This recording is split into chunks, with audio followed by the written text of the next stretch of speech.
Buenas tardes, señores estudiantes. Ya vamos a dar inicio unos minutos. Solo estoy esperando que ingresen los demás estudiantes porque el día viernes me quedé decepcionado. 7 estaban nada más. Ahora ya hay 38. Bueno, pues qué bueno.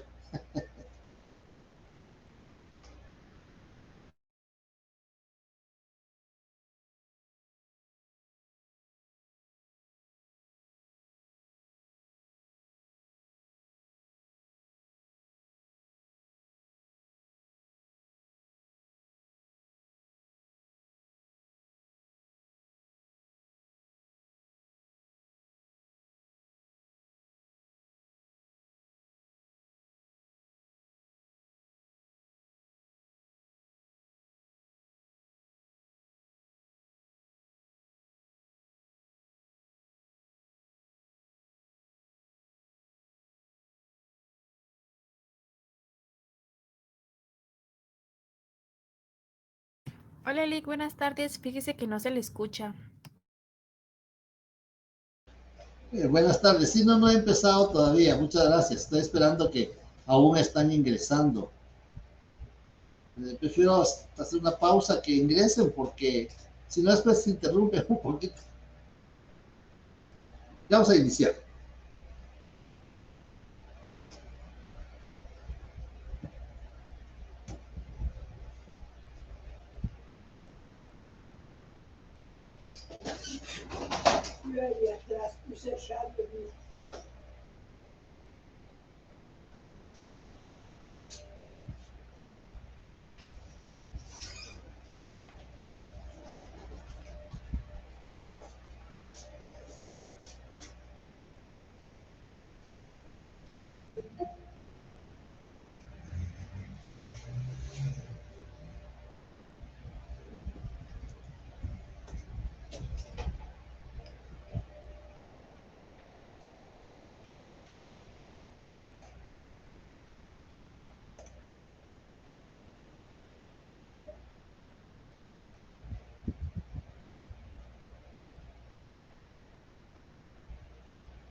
Bien, señores estudiantes, muy buenas tardes.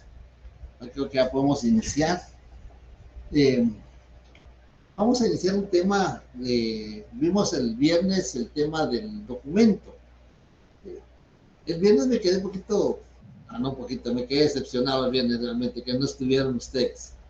Nosotros llegamos con todo para hacer el examen extemporáneo, llegamos para poder impartir el curso y no llegaron ustedes, no estuvieron presentes, pero tuvimos que aprovechar el tiempo porque no podemos quedarnos atrás. A ver qué dice Jennifer y Esenia. Solo una duda, licenciado, que tenemos varios compañeros. ¿Cuándo va a subir las notas? Disculpe. Ah, esa no es duda, ese es Es un que es para requerimiento. ver si lloro de una vez o ya, o ya no. No, todavía no. Yo estoy calificando todavía, estoy calificando. Creo que me voy a llevar toda la semana para poder calificar. Pero con los que ha calificado usted, ¿cómo cree? ¿Será que si llegan varios al final o ya mejor me doy de baja? No le puedo externar por el momento. Yo solo voy calificando hasta de último sumo.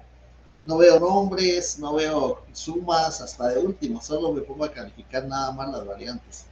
Pero tengamos fe, fe pública. Vamos a salir adelante. Bien, yo creo que alguien quiere entrar todavía. Ahí está. Bueno, vamos a ver ese tema porque es el tema casi el último del programa. y es un tema muy importante porque nos da la llave para notariado 2. Ya en el notariado 2 ya vamos a entrar de lleno, un poco ya más práctico, un poco ya más de redacción. Los exámenes cambian porque los exámenes ya son de casos, ya no son como ahorita de preguntas, sino son casos que se les plantean para que ustedes puedan redactar. En las sesiones presenciales vamos a redactar, vamos a escribir, se les van a entregar las hojas con líneas que tenemos, que se les han entregado para el examen, para complemento. Esas hojas son las que utilizamos para redactar los documentos, para irnos adecuando a las 25 líneas que tenemos para redactar. Entonces, vamos a ver el tema del protocolo. Yo prefiero llamarle registro notarial porque ahora hay tantos protocolos, protocolos de higiene, protocolos de prevención, protocolo de seguridad, protocolo de sanidad, es una serie de protocolos. Eso quiere decir que los protocolos no son más que formalidades que debemos observar. Eso es sobre el protocolo. Pero yo prefiero que nosotros le digamos registro notarial, porque la Constitución Política de la República en el artículo 30 y el Código de Notariado en el artículo 21 le denominan registro notarial. Y entonces vamos a ver cuáles los antecedentes del protocolo, cómo surgen, ¿no? Que se recuerdan cuando vimos la evolución histórica del derecho notarial. Vimos que civilizaciones como Grecia, como Roma, los egipcios, los griegos, pues ya tenían disposiciones reguladas que regulan funciones del escribano. Y no es sino hasta el Código de Hammurabi, el Código Justiniano, no es sino hasta el Código Justiniano que los romanos ya implementan hasta el papel que se va a utilizar para poder redactar. Acuérdense que había un funcionario que se llamaba el Conde de las Sacras, y el Conde de las Sacras era quien entregaba las hojas para redactar y no podía redactarse en otras hojas, solo en las hojas donde le consignaban la fecha en que se lo entregaban al escriba. Y ahí viene originándose pues ahí vamos a encontrar los antecedentes del protocolo y vamos a encontrar cuál es la etimología de la palabra protocolo, es decir, cuál es el origen de la palabra protocolo. Y vamos a encontrar que a la fecha no se han puesto de acuerdo los tratadistas cuál es el origen del protocolo, porque tanto los romanos, los griegos, los egipcios, los fenicios tenían los babilonios tenían ya antecedentes y no se ha definido en sí cuáles las palabras que generan el origen de la palabra protocolo. Sin embargo, la mayoría de tratadistas de derecho notarial han coincidido que las palabras protocolo se derivan de dos términos, un término griego y un término latín. Y ellos dicen que es el protos, que es el término que se origina, protos, que viene de primero en línea, quiere decir, la traducción, primero en línea, colium o colatio, que es el cotejo o la comparación. Eso es lo que se hace con el protocolo, porque primero lo escribimos en las hojas de papel sellado especial para protocolo que tiene líneas, ¿no? Primero en línea.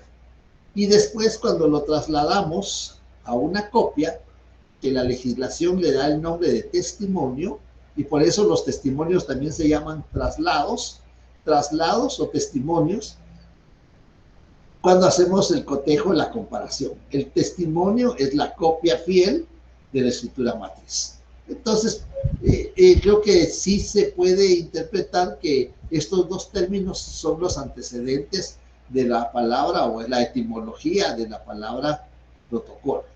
Y encontramos ahí que ya don Justiniano, el Código Justiniano, ya tenía disposiciones que regulaban algunas circunstancias de protocolo, como más adelante lo vamos a ir viendo cómo se ha ido desarrollando.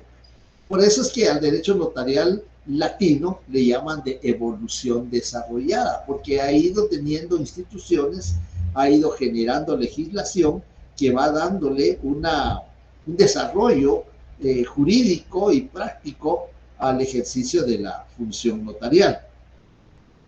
Y de ello vamos a encontrar que la definición de palabra protocolo, la definición de protocolo, sí encontramos un fundamento jurídico en la legislación guatemalteca. Vamos a encontrar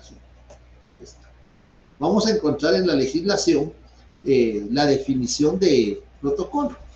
Y en el artículo 8, que me gustaría que todos tuvieran ahí su código de notariado para ir haciendo sus apuntes. ¿Y saben por qué?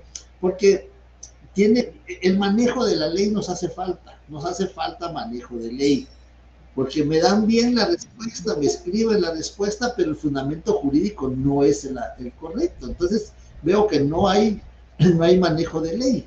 Aparte de eso, alguien me dice del artículo 173 al artículo 179. No se trata de eso.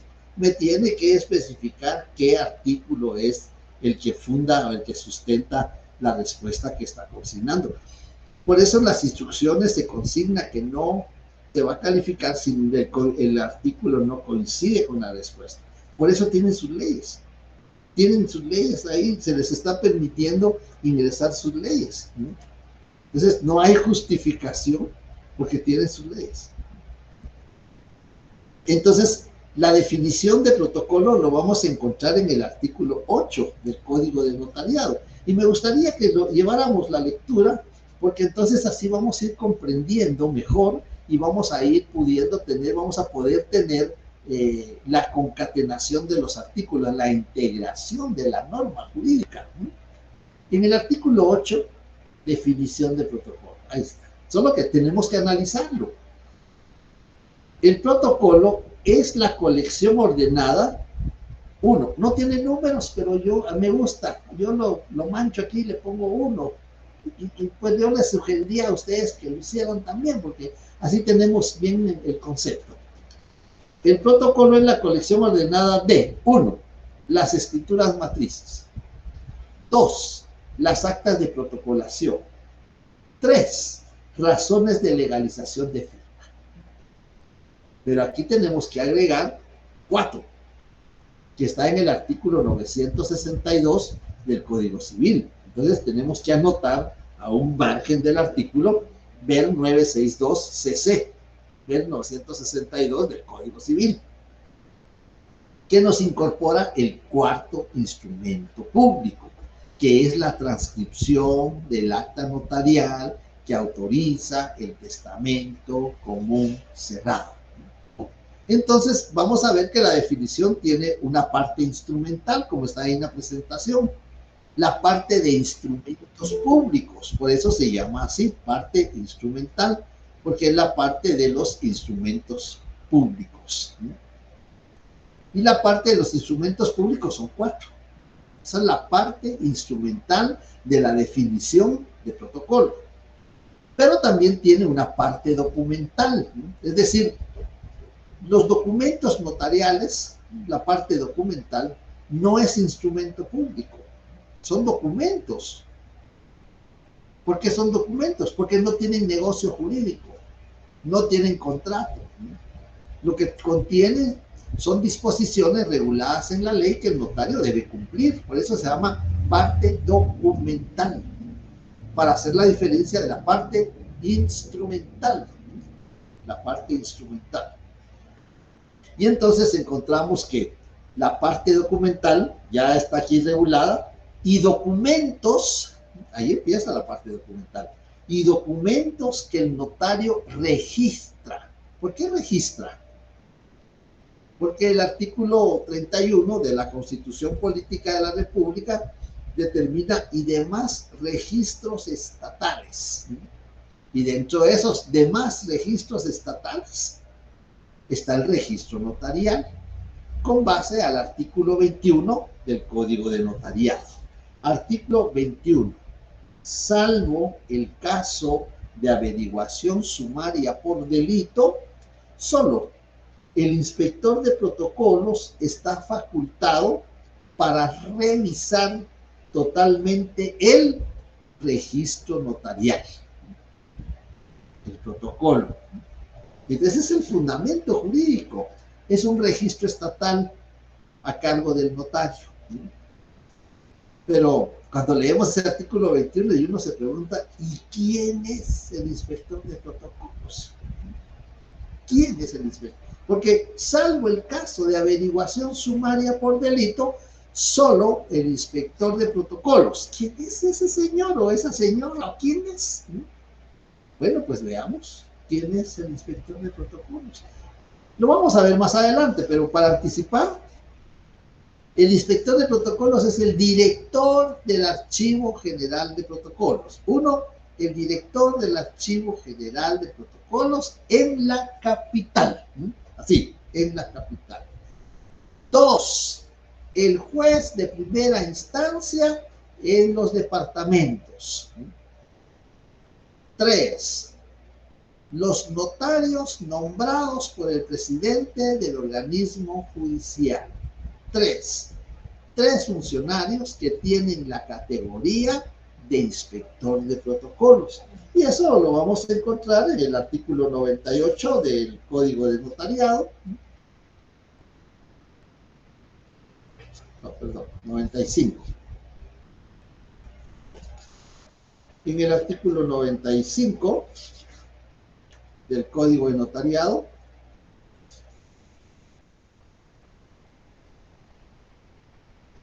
vamos a encontrar la revisión de protocolo, inspección 84.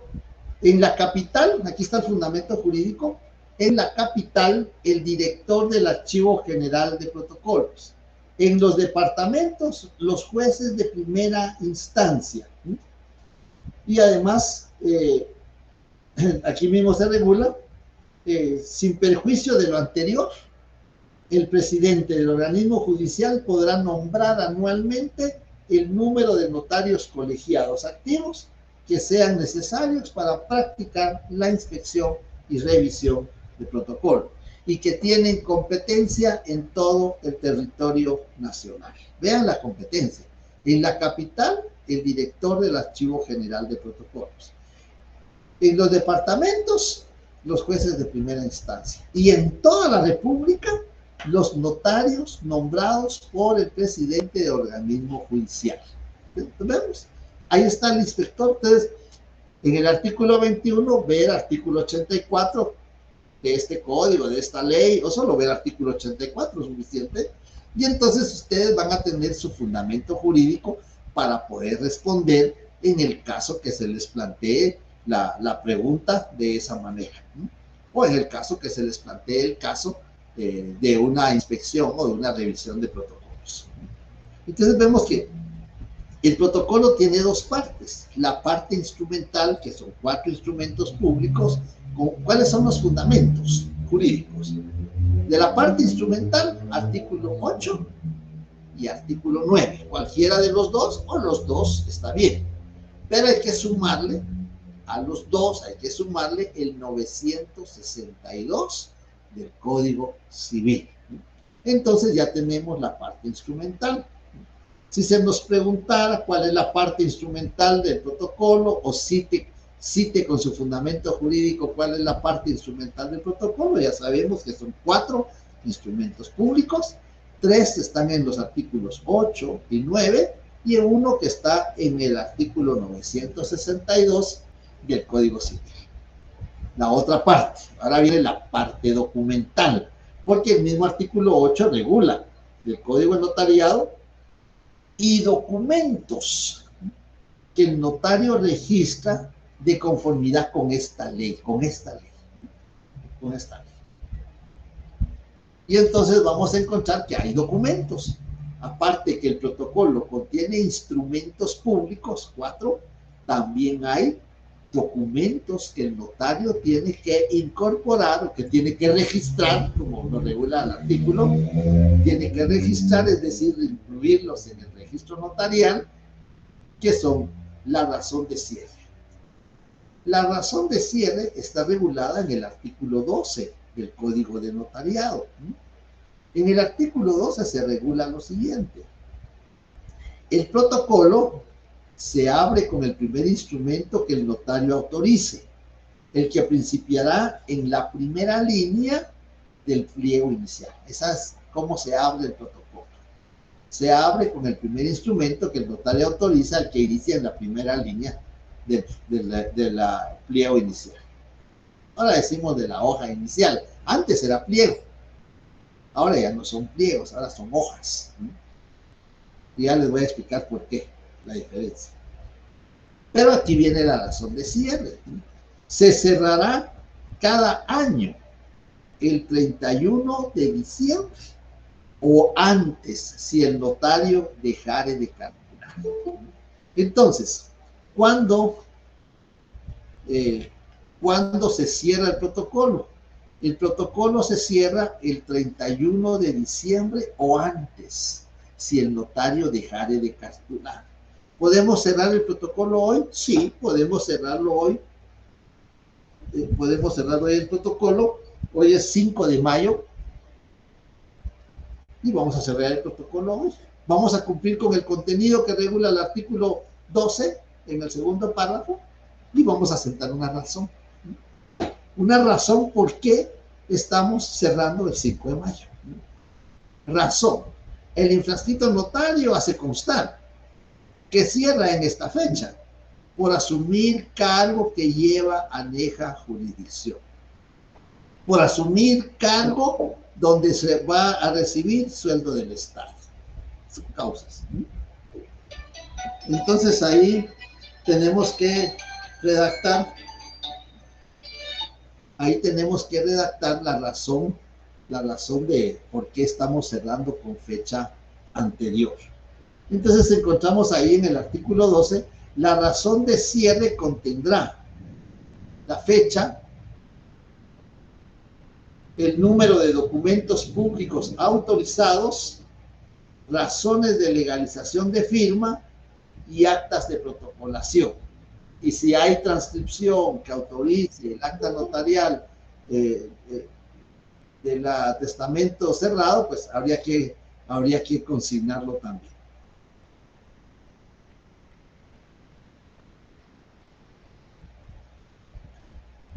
Por esta vez voy a dejar ingresar a alguien que se identifica como juez. Yo sé que puede ser por aspectos académicos en su curso de procesal, no sé si civil o penal, pero yo sí les voy a pedir favor que consignen su nombre porque no puedo tener personas que no consignen. Vean, la plataforma está abierta. Si son oyentes, si quieren participar, si son estudiantes, pero con su nombre, por favor, ¿sí? Eso sí les voy a pedir favor que con su nombre, si no, pues voy a tener que retirar a quienes no consignen su nombre. Bien. Entonces les decía que la razón de cierre aquí en el artículo 12, la razón de cierre contendrá la fecha. No dice lugar, solo fecha. 5 de mayo del 2025. El número de instrumentos públicos autorizados. ¿Cuánto autorizamos de enero para acá? Pues pongámosle que 20 instrumentos públicos. De esos 20 instrumentos, ¿cuántos son razones de legalización de firma? ¿Cuántas son actas de protocolación?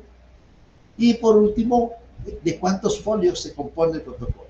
El protocolo lleva numeración, foliación cardinal aquí en la parte superior, aunque realmente la legislación no establece dónde se consigna la foliación. Puede ser en la parte superior izquierda, puede ser en el centro, inclusive puede ser en la parte inferior. ¿Y saben por qué les digo esto? Porque en una oportunidad un estudiante me dice, viera que no me fue bien en notariado, así que pasó, le pregunto, ¿qué pasó? Fíjese que al examinador no le gustó que yo no le dije dónde iba la foliación. Bueno, pues eso es fuera del instrumento público. La legislación no regula dónde va la foliación. Lo importante es que tenga foliación. Puede ser en la parte superior derecha, en el centro, puede ser en la parte inferior en el centro. Lo importante es que tenga foliación. La legislación no determina dónde, pero lo importante es que tenga foliación. Y por esa situación yo creo que no es para pues, decir que no le va bien al estudiante por eso. ¿Qué más tiene aquí? Los folios de que se compone, observaciones. Aquí tendríamos que consignar. El infrascrito notario hace la observación que hoy o que cierra en esta fecha en virtud de asumir cargo que lleva aneja jurisdicción o asumir cargo donde se va a percibir sueldo del Estado. Entonces, ya con eso ya sentamos la razón. Y la firma del notario. La firma, eso es lo que firma, la firma. Bien, ese es el primer elemento de la parte documental. El segundo elemento de la parte documental es el índice. El índice del protocolo. Ustedes ven que los códigos tienen un índice, los libros que leemos tienen un índice para ver cuál es el contenido, es un resumen del contenido, eso es el índice. El índice es un resumen del contenido y la ubicación de la página donde se encuentra el tema que estamos buscando. Eso es el índice, es un resumen con ubicación donde está ese contenido que necesitamos. En el artículo 15 del Código de Notariado está regulado el índice del protocolo. Artículo 15. El índice del protocolo se extenderá, el índice del protocolo contendrá las columnas separadas. Veamos. ¿Por qué no lo leí todo completo? No leí todo el artículo porque papel sellado ya no se utiliza, ya no hay papel. Bueno, sí hay, pero ya no se utiliza. Yo tengo unas hojas de papel sellado por ahí y se las voy a llevar en la clase presencial para que las vean. Se parecen a las de protocolo, pero no tienen la palabra protocolo. Creo que les mandé una presentación de impuestos relacionados con el derecho notarial y ahí van unas imágenes de papel sellado. El papel sellado ya no se utiliza. Entonces este artículo tenemos que leerlo. El índice del protocolo se extenderá en papel simple y contendrá en columnas separadas, ¿no? Ya integrando la norma jurídica, el artículo 15, artículo 45 y 46 de la Ley del Timbre Fiscal y Papel Sellado Especial para Protocolo y artículo 33, numeral 10 de la Ley del Timbre Fiscal y Papel Sellado Especial para Protocolo. Integrada la norma jurídica, entonces, con toda propiedad, que ya lo hemos apuntado, lo hemos anotado aquí en el artículo, el índice del protocolo se extenderá en papel simple y contendrá en columnas separadas, 2 puntos, el número del instrumento público. Cada año iniciamos la numeración cardinal que regula el artículo 13 del Código de Notariado y también lo regula el artículo 29 del Código de Notariado. 1 en la ciudad de Guatemala. Y así vamos, 2, 3, 4, 5. Cada escritura que vamos autorizando, cada instrumento público, porque no solo hay escrituras, la toma de razón no es escritura, es un instrumento público. El acta de protocolación no es escritura, es un instrumento público. ¿Por qué no son escritura? Porque no contienen negocio jurídico, no contienen contrato. Por eso es que no son escritura, son instrumentos públicos. Y por eso se llama parte instrumental. Entonces, cada instrumento que autorizamos va a llevar un número correlativo, empezando en enero o en el mes que empecemos a calcular en el año con el número 1. Y así sucesivamente hasta llegar al 31 de diciembre o a la fecha anterior del 31 si cerramos el protocolo. Entonces vamos a encontrar ahí que va a contener el número de orden, el lugar y la fecha del otorgamiento. Acordémonos que en Guatemala se usa el sistema latino de profesión libre. ¿Le escucho, Daniel?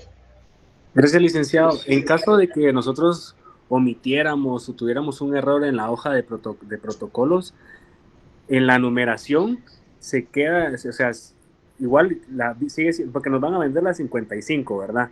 Entonces, la número 1, y tuvimos un error y la hacemos reconocer al que el juez nos haga válido de que tuvimos un error efectivamente, esa hoja de protocolo se queda igual dentro de nuestro registro y la numeración va acorde después, es decir, el error fue el número 1, seguimos con la número 2 y así consecutivamente, aunque tenga el error. Sí, aunque esté cancelada. Si tiene error, si no fue firmada por uno o por todos los comparecientes, como notario la tiene que cancelar. Pero ya tiene un número. No pueden haber dos instrumentos con el mismo número. Como usted lo dijo correctamente, si en la número 1 nos equivocamos, tiene error, no la firmaron, la tenemos que cancelar, porque no se puede quedar sin firmas o sin cancelación. Ya viene, podría ser que nos equivocamos, cometimos muchos errores y la vamos a cancelar y la vamos a repetir. Ya corrigiendo los errores la vamos a repetir, pero ya no va a ser número 1, va a ser número 2, ¿no? Porque tiene que llevar un orden correlativo justamente como usted lo expuso. Ok, gracias, licenciado. Muy bien. Entonces, vemos ahí que además, ¿por qué se sigue en Guatemala el sistema latino de profesión libre? Porque aquí se consigna el lugar y fecha del otorgamiento, ¿no? Porque podemos ejercer en todo el territorio nacional, ¿no? Podemos haber autorizado en enero escrituras aquí en la ciudad de Guatemala, en febrero en la ciudad de Quetzaltenango, en la otra semana nos vamos a ir a Escuintla y después, consiguiente, nos vamos a la ciudad de Flores, Petén. Y podemos autorizar instrumentos públicos. El protocolo solo puede estar en dos lugares, con el notario. Es decir, en su oficina comúnmente, pero excepcionalmente puede salir con el notario o con el director del Archivo General de Protocolos. Son los únicos lugares donde debe estar el protocolo. Y por eso se consigna el lugar y la fecha del otorgamiento. ¿En qué lugar? ¿En qué departamento? Por eso se dice que en Guatemala se sigue el sistema latino de profesión libre. Porque acordémonos que en el artículo 2 se requiere para ejercer el notariado tener el domicilio en la República. Podemos ejercer en todo el territorio, el único requisito es que tengamos el domicilio en la República, en cualquier departamento. Luego vienen los nombres de los otorgantes. ¿Quiénes otorgaron el contrato? Por ahí adelante vamos a ver un ejemplo de índice, más adelante en la presentación. El nombre de los otorgantes. Si son personas individuales, el nombre. Si son personas jurídicas de carácter civil o de carácter mercantil, la denominación social o razón social. Las personas jurídicas no tienen nombre.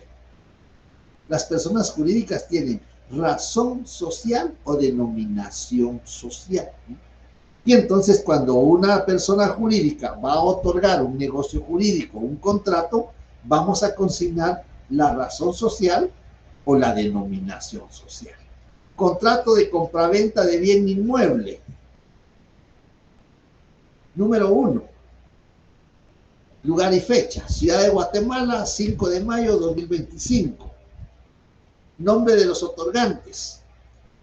Compañía Inmobiliaria Sociedad Anónima y Juan Pérez. Objeto del negocio, objeto del instrumento, compraventa de bien inmueble. Y luego tenemos el folio. El folio en que inicia la escritura del instrumento público, ¿en qué número de folio inicia? Bueno, pues aquí va a iniciar, aquí folio 7. Pero cuando el instrumento público inicia en el reverso de la hoja, le vamos a consignar folio 7 y van a encontrar ustedes una V, porque quiere decir a la vuelta del folio 7. Porque las hojas son las que se van a llevar folio, no las páginas. La hoja se entera, la hoja de los dos lados. ¿Dónde inicia el instrumento público? En la número 7. Pero resulta que no inicia en la número 7 en el anverso, sino en el reverso. Entonces, cuando está en el reverso, le vamos a consignar 7V. Esa es técnica notarial. La ley exige que tenga folio, pero como el índice es un resumen del contenido y de la ubicación del instrumento público, entonces para ubicarlo rápidamente vamos a encontrar lo que no está en el 7 en el frente, pero sí está en el 7 a la vuelta de la hoja. Siempre siguiendo la lectura del artículo 15, y vayan, esto es muy importante. Esto es muy importante porque Dice, en el índice podrán usarse cifras y abreviaturas. Cifras. Es decir, las cantidades, las fechas y los números de conformidad con el artículo 13 del Código de Notariado deben consignarse en letras. Numeral 5 del artículo 13. Perdón, no es el 5. Está en los instrumentos, el protocolo, el número 4. En el cuerpo del instrumento, las fechas, los números o cantidades se expresarán con letras. Se expresarán con letras. Es que estos tres, las cantidades, las fechas y los números, se van a consignar, se pueden consignar con letras o con cifras. Y entonces en el índice sí se nos permite consignar cifras y se nos permite consignar abreviaturas. Lo regula el artículo 15, numeral 6. En el índice podrán usarse cifras y abreviaturas.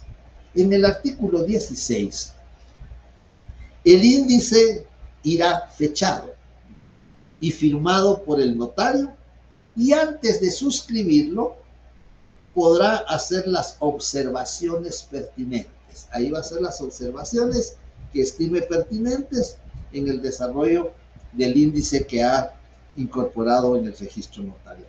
Entonces ya sabemos cuál es la parte instrumental, estamos viendo la parte documental. ¿Qué contiene la parte documental?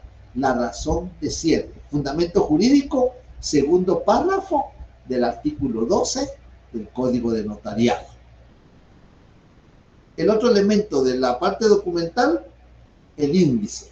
Fundamento jurídico, artículos 15 y 16 del Código del Notariado.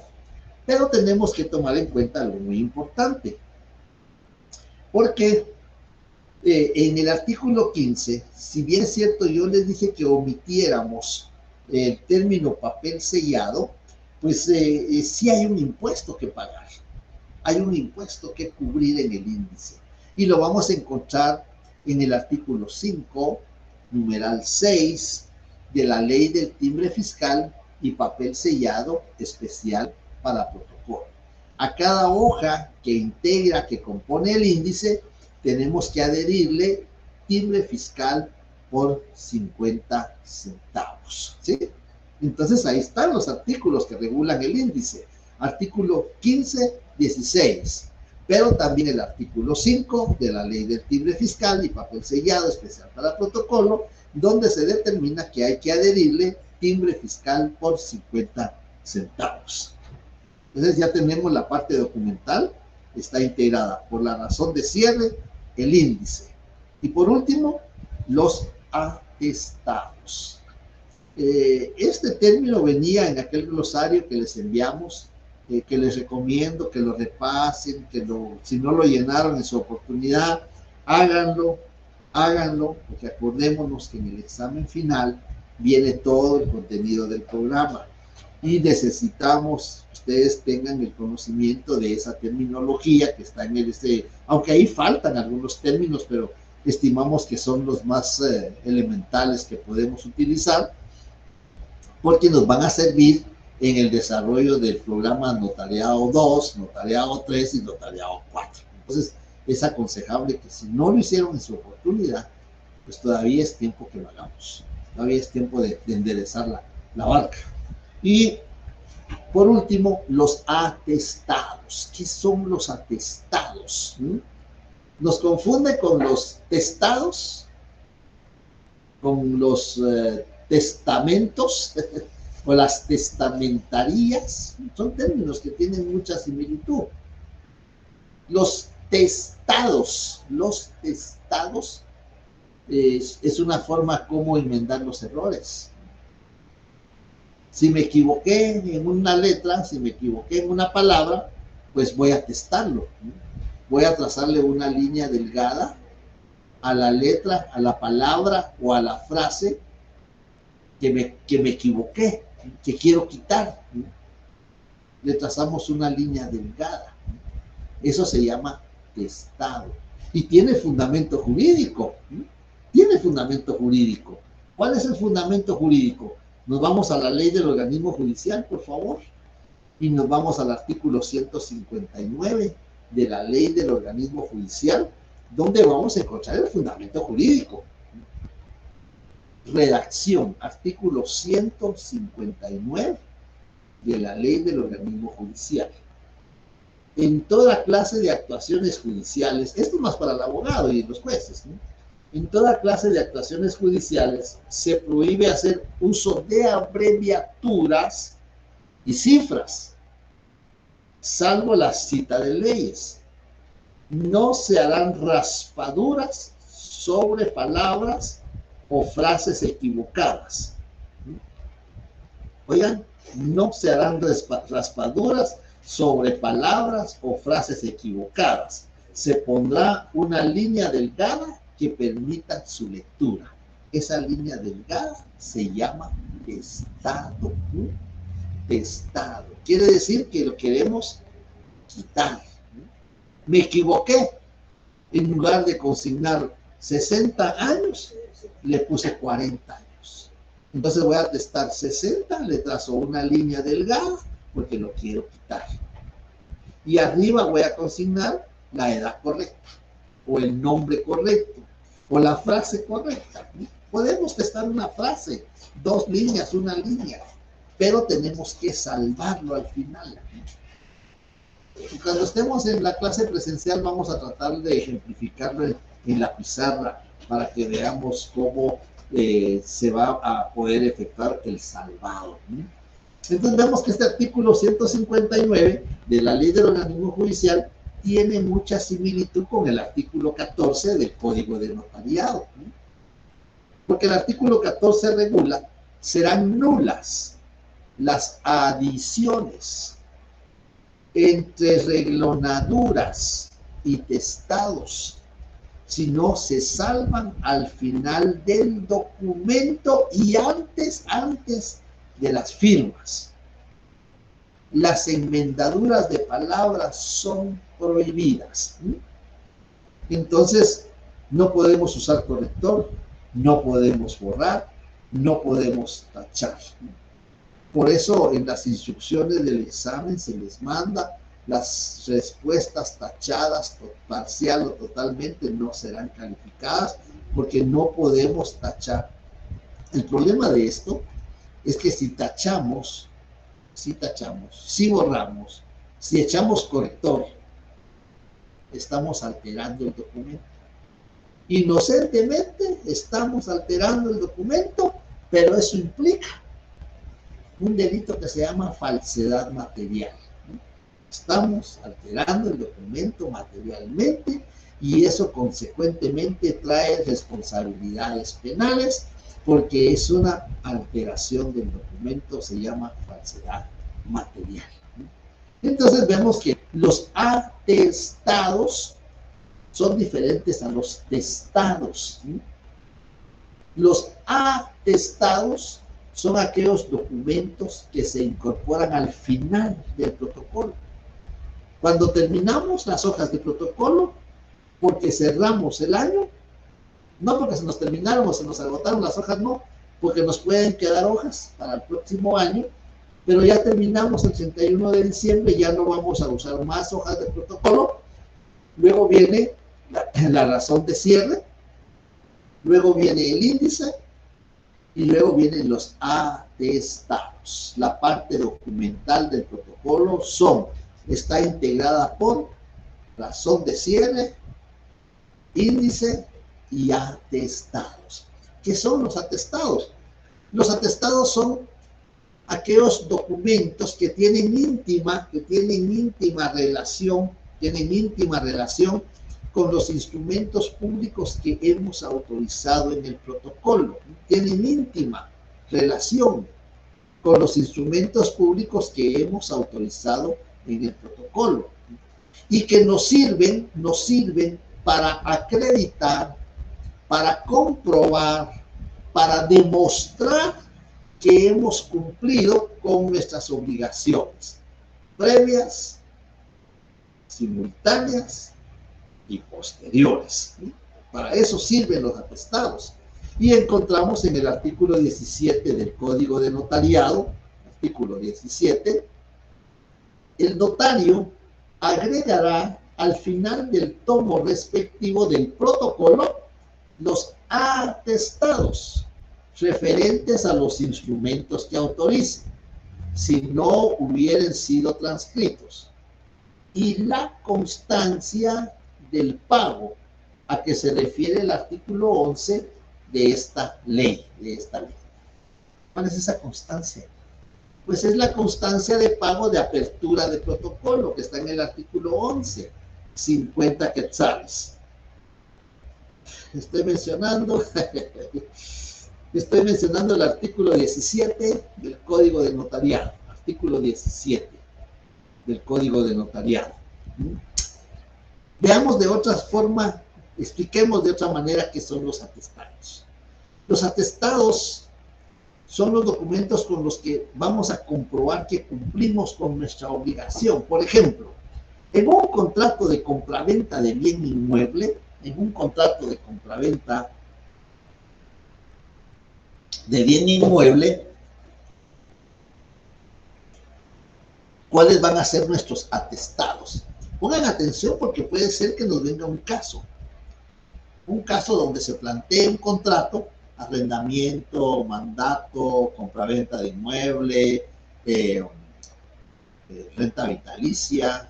¿Cuáles van a ser los atestados que vamos a exigir como notarios? Bueno, en un contrato de compraventa de bien inmueble, nuestros atestados van a ser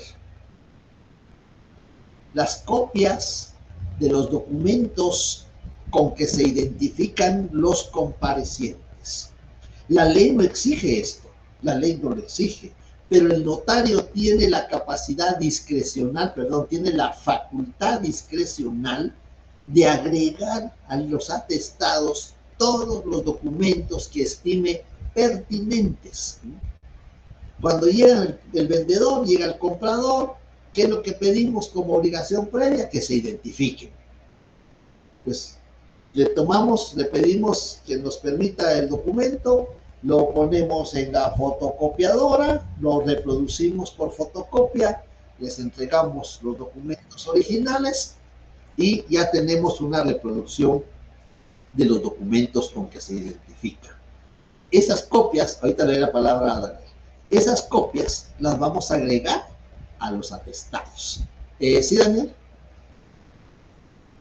Gracias, licenciado. Y si en caso nosotros diéramos nuestra fe de conocimiento, ¿cómo sería en ese caso? Muy bien. Muy buena pregunta. En ese caso no va a haber documento de identificación. Pero fíjense que siempre es bueno tener una copia. Aunque nosotros tenemos la facultad de dar fe en el instrumento, es bueno tener la copia. Aunque conozcamos a las personas, les podemos pedir una copia, porque también podemos incorporarlos en los atestados, aunque hayamos dado fe de conocimiento. Pero le digo esto porque en los avisos que tenemos que remitir, nos piden el número de documento personal de identificación del Código Único de Identificación. Si usted lee el artículo 38 del Código de Notariado, ahí le van a exigir el número de identificación tributaria, el NIT. Le van a exigir el documento con que se identificó la persona que vendió y que compró. Y como acuérdense que ahora se está unificando el número de identificación tributaria con el documento del Código Único de Identificación, pues entonces, aunque nosotros demos fe de conocimiento, es una facultad que tenemos con base al artículo 29, numeral 3 del Código Notariado, pues podemos incorporar dentro de los atestados una copia del documento con que se identifica.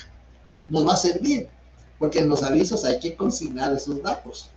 Lo conocemos, sabemos quién es nuestro cliente de hace muchos años o es nuestro amigo de la infancia, pero el número de identificación tributaria o el código de identificación apenas no sabemos del nuestro, no creo que podemos. Entonces es bueno conservar una copia. ¿Qué otro documento sería el atestado en un contrato de compraventa? A ver, ¿quién me dice? ¿Qué otro documento creen ustedes que puede ser un atestado? para que incorporemos en el protocolo.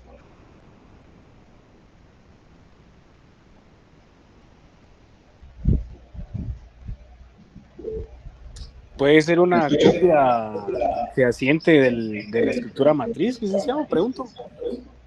Sí sería una copia, pero no de la escritura matriz, sería del testimonio. Porque las personas cuando llegan le dicen, licenciado, aquí están mis escrituras, que no es más que el testimonio que le entregó el notario que autorizó el contrato de compraventa. Ahora lo quiere vender y le dice, aquí tengo mis escrituras. Es el testimonio. El testimonio le pertenece a la persona. El notario le va a preguntar si lo quiere conservar o no lo podemos quedar. Si no lo podemos quedar, lo incorporamos a los atestados. Si le dicen, fíjese que lo voy a conservar, pues me permite, lo voy a reproducir por fotocopia. Esa fotocopia la incorporamos a los atestados. ¿Qué otro documento podría ser otro atestado? En un contrato de compraventa de inmueble. Muy bien, Lester, muy bien, una certificación del registro de la propiedad. Exactamente, porque podemos hacer una consulta. Inclusive no hay necesidad que sea certificación, puede ser una consulta electrónica. ¿Por qué tenemos que hacer la consulta? Porque tenemos que ver que efectivamente el bien objeto de negocio no tenga gravámenes ni limitaciones. La persona lo quiere vender y la persona le va a decir, no, licenciado, no tiene gravámenes ni limitaciones, porque quiere venderlo. El notario, con su actividad preventiva de la función notarial, pues va a ingresar al registro de la propiedad con su clave, va a ingresar a la finca y va a ver el estudio de la finca. Y como a veces electrónicamente cuesta un poco en el monitor, pues pedimos una consulta electrónica. Pedimos una consulta electrónica y esa consulta o la certificación, como dice Lester, pues también la podemos incorporar en los atestados. ¿Qué otro documento podríamos incorporar como atestados? Hay que ir pensando ya en casos, porque ahora, a partir del final, para el otro semestre, ya casi que todos son casos. ¿Qué otro documento podríamos incorporar como atestado? Tenemos que remitir aviso de una compraventa de bien inmueble.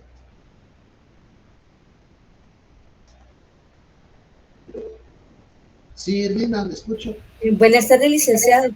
En este caso serían las copias de los avisos. Correctamente. Las copias con el sello de recepción. Cuando presentamos un aviso, tenemos que tener la copia con el sello recibido. Esa copia, justamente como le expone Rina, siempre y cuando tenga el sello de recibido, lo incorporamos dentro de los atestados. Acuérdense que los atestados sirven para comprobar que hemos cumplido con nuestras obligaciones. Y cuando el inspector de protocolos, que ya vimos quién es el inspector de protocolos, va a revisar el protocolo, va a ver si cumplimos con esas obligaciones. Mire, aquí no está el aviso. ¿Y qué avisos son? El aviso a la Dirección de Catastro y Avalúo de Bienes Inmuebles, matrícula fiscal, el aviso a Catastro Municipal por el pago del IUCI. Aquí no está. ¿Qué otro atestado podemos vean cuántos atestados llevamos ya en el contrato de compraventa de bien inmueble? ¿Qué otro atestado? Ya Rina ya aportó, Daniel ya aportó. A ver, ¿qué otro atestado? A ver qué dice Ana Lucía Echeverría. ¿Está Ana Lucía? ¿No está Ana Lucía? Sí, licenciado. ¿Qué otro atestado podríamos incorporar? No sé, tal vez la forma en la que se dice efectivo el pago del bien inmueble. Muy bien, si fue a través de un cheque, aunque esos son datos muy sensibles, pero como están bajo secreto profesional, podría ser la copia si fue a través de un cheque o si fue a través de un depósito monetario o un depósito en el sistema de la banca electrónica, también podría ser como atestado. Pero alguien me escribió por ahí también, pues a ver, es que muy rápido los avisos ahí.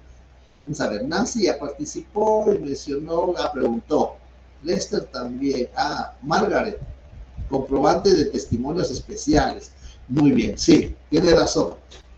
También Margaret, pero acordémonos que esta es una obligación posterior. Ahorita estamos en obligaciones previas. Esta es una obligación y tiene toda la razón. Cuando remitimos el testimonio especial, 25 días, dentro de los 25 días siguientes, después de haber autorizado la escritura, en este caso de compraventa de bien inmueble, tenemos que adjuntar también el comprobante que cumplimos con el testimonio especial. Muy bien. ¿Qué otro atestado? A ver, Valeria. Sí, me escucho. Buenas tardes, licenciado. ¿Podría Buenas ser, tardes. en el caso de que para la compraventa hay algún tipo de representación legal o alguien que actúe en nombre de otro? Entonces Muy bien. tendríamos que incorporar el documento fehaciente que acredite esa representación. Muy bien, muy bien. La felicito. Qué bien, sí. Si alguien está actuando como mandatario o como representante legal de persona jurídica, pues por supuesto es bueno también. Entonces, una fotocopia del testimonio del mandato o una fotocopia del acta donde consta que es gerente, que es administrador único, que es presidente del consejo de administración y como consecuencia representante legal de la sociedad. Y si le dieron una facultad especial como lo regula el artículo 49 del Código de Comercio, pues también una copia de la certificación donde le dan autorización especial. Vean cuántos atestados. Y es que los atestados quedan a discreción del notario. Pero el notario en esa función preventiva, y la función preventiva no es solo para los clientes, la función preventiva es para el mismo notario, ¿no? Para prevenir que después, mire, pero ¿y él con qué acreditó que era representante legal? Pues mire, este fue el documento que me trajo. Si él me trajo un documento falso, yo no lo puedo calificar. Yo lo que veo es que cumpla con los requisitos, que esté inscrito en el registro electrónico de poderes, que esté inscrito en el registro mercantil general de la República, que tenga las facultades especiales. Eso es lo que veo. Si él los alteró, los falsificó, y por eso sirve. Porque esa actividad preventiva no es solo para los clientes, es para el mismo notario, ¿no? A ver, ¿qué otro atestado? Mire qué buena participación. ¿Qué otro atestado? A ver, ¿qué dice Emma? Buenas tardes, licenciado. Tal vez se podría el recibo del pago de UCI. Muy bien. El comprobante del impuesto único de inmuebles. Muy bien, sí. Si leen el artículo 69 del Código de Notariado, ahí está lo que está diciendo Emma. En el artículo 69 del Código de Notariado se regula justamente, y eso era lo que les iba a decir, qué bien que se me adelantaron, en el artículo 69, para que las escrituras de enajenación de bienes inmuebles o derechos reales y gravámenes sobre los mismos puedan ser inscritos en el registro de la propiedad inmueble, es requisito indispensable que en el testimonio respectivo se inserte la constancia de solvencia del impuesto territorial, es decir, del impuesto único sobre inmuebles UCI y de los impuestos municipales. Y el notario tiene que conservar copias, no los originales porque esos son de los clientes, pero sí copias para demostrar que cumplió con ese requisito.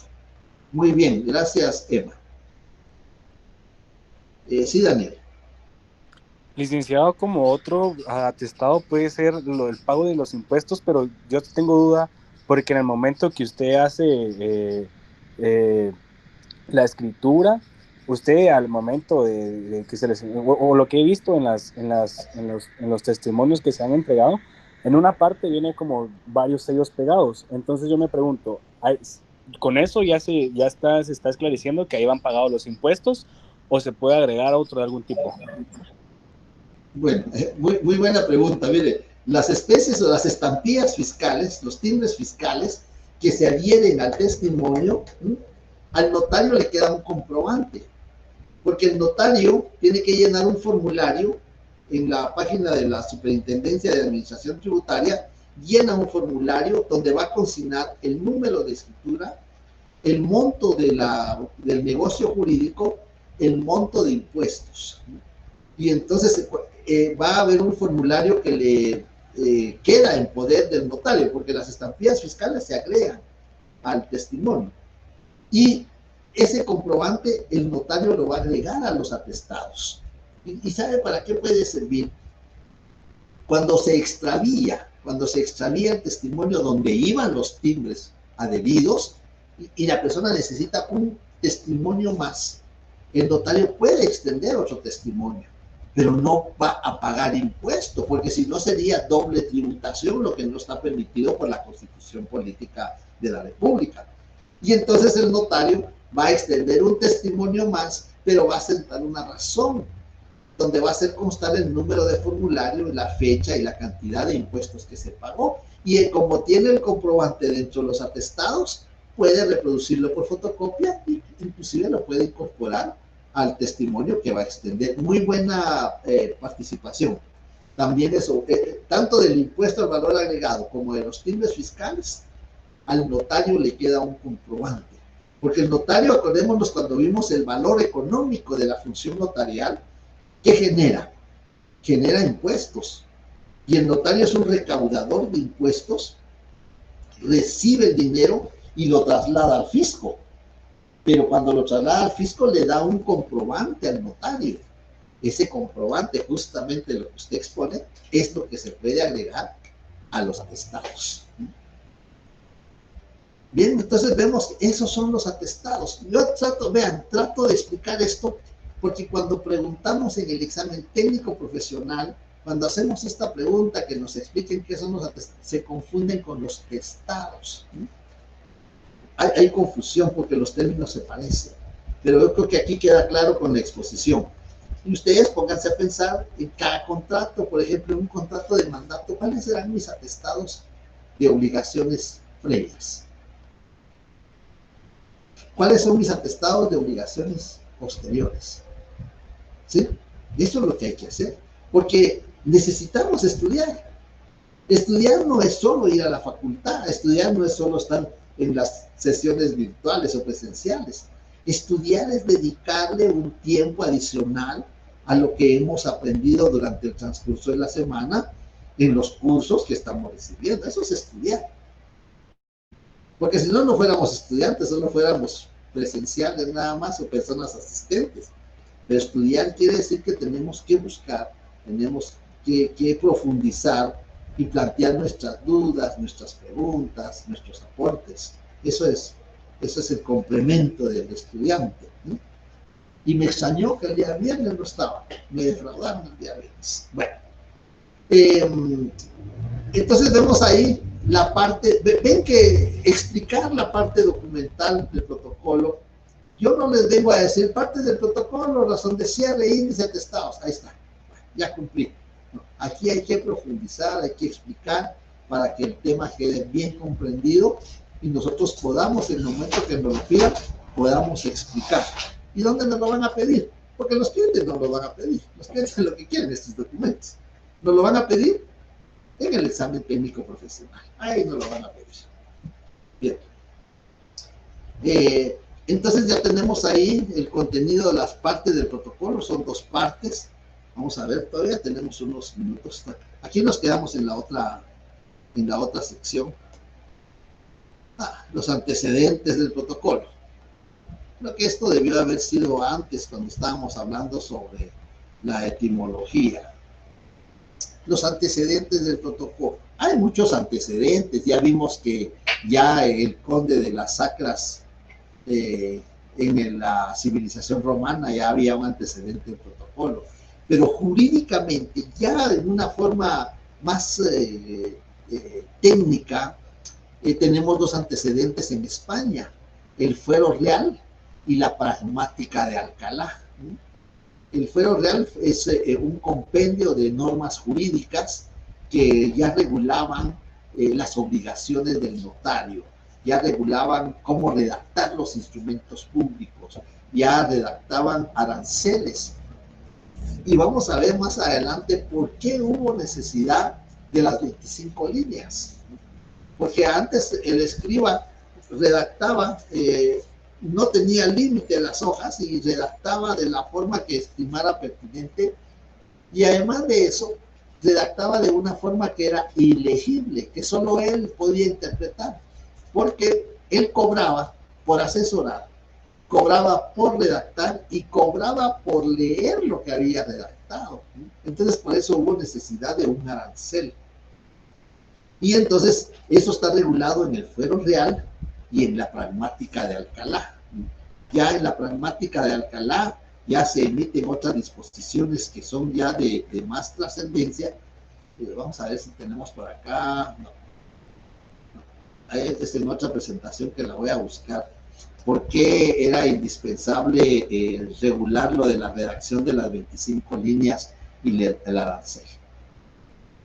¿En dónde se regula el protocolo? El protocolo en Guatemala se regula en la Constitución Política de la República, se regula en el Código de Notariado, en el Decreto 314 del Congreso de la República, se regula en el Código Civil, también se regula en la ley del organismo judicial, en la ley del timbre fiscal y papel sellado especial para protocolo, se regula también en el Código Procesal Civil y Mercantil, se regula en la ley del organismo judicial, ahí se regula el término protocolo y vamos a encontrar varios artículos en los que se menciona cómo debe de utilizarse el protocolo, qué impuestos está afecto.